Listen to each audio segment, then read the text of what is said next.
Was not expecting to speak today.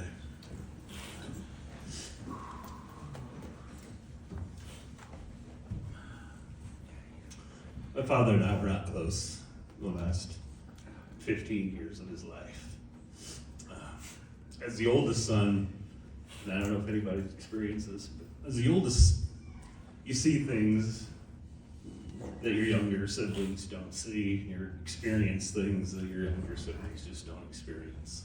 Maybe just a few years, but the rate that you grow up and you recognize those things come sooner for most people.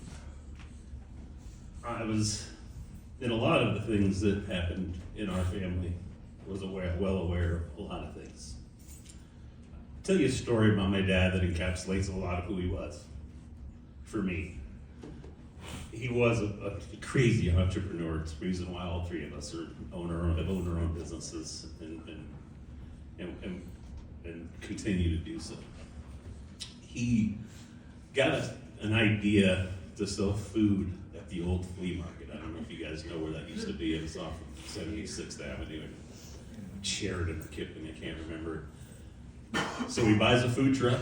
He buys a truck, actually, he builds it out completely. Those things are, $100,000 if you want to go buy them. I don't know where he got the money, but he did. So we go to the flea market, we pull in, and we start selling burritos. Well, the flea market sees how much money he's making, and they put an ixnay on it right away. They say, nope, you cannot sell food here. From that point on, they didn't allow any food vendors.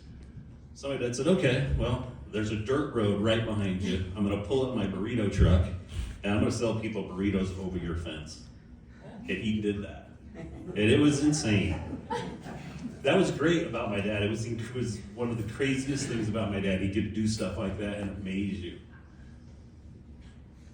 One part about my dad was this. We ran out of tortillas. And I had never driven a car. I was 12 years old, 13 years old at the time. So my dad says, get in this little Volkswagen truck. I don't know if you've ever seen one of those. It's a 4-speed. And he says, drive to the store and go buy me some tortillas, and you better get back here. And when my dad said, you better get back here, he meant business.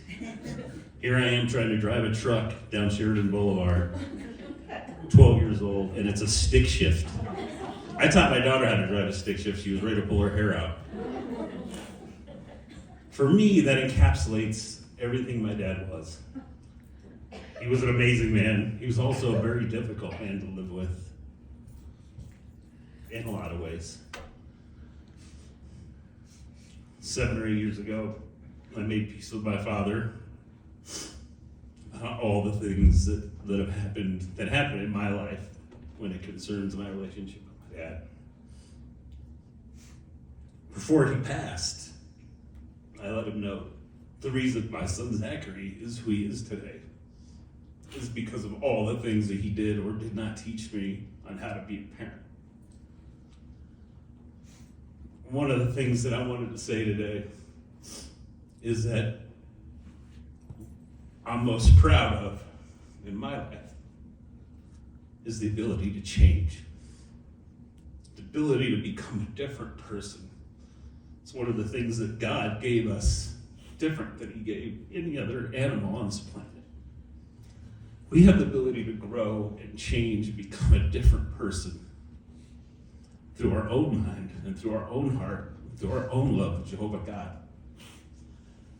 And I want to let everyone know who's raising kids, who has kids, who's going to be raising kids or ever have kids, always have the ability to change. Never put too much stress on your kids. Understand that, and life would be so much better for all of us. I miss my dad. I always miss my dad. There's some amazing things that he did that no person I've ever met in my entire life, and I'm 54 years old, has ever done. Ever done. We drove to Toronto one time, and he bought a machine that made woven woods and mini blinds, and he paid for it in almost $100,000 in cash. A machine that at the time was not in the United States. Not only did he make woven woods and mini blinds, he was the very first one in the country to ever sell them directly to the public. He built a showroom downtown, right next to the Ogden Theater that used to be the old Denver Dry building. That was absolutely amazing. He shipped in wood from Africa that is now illegal to import. And he made all that his trim. He had a boxing ring in the back where Corky Gonzalez fighters boxed. And him and my Uncle Chet would buy kegs and kegs of beer and charge people $20, and they would make so much money, it was insanity. And we were there to enjoy all those crazy times. I remember one time I wrote my father a letter resigning from my job as a mini blind rapper because I just couldn't take my dad anymore as a business owner. It was crazy. Never forget those times. I'll never forget the pride that he had in my son when my son was born. He had all girl grandkids at that point. Took a lot of pride in knowing that my son is in the military, serving his country, giving of himself. He was very, very proud of that fact. I want to thank everyone here for coming today. It means a great deal to me. David, the speech you gave, I'll never forget it. I'll never forget my dad. I'll never stop loving him. And again, I want to thank everybody for coming. Mom, I love you. It's going to be fine. We still got each other. Okay? Thank you.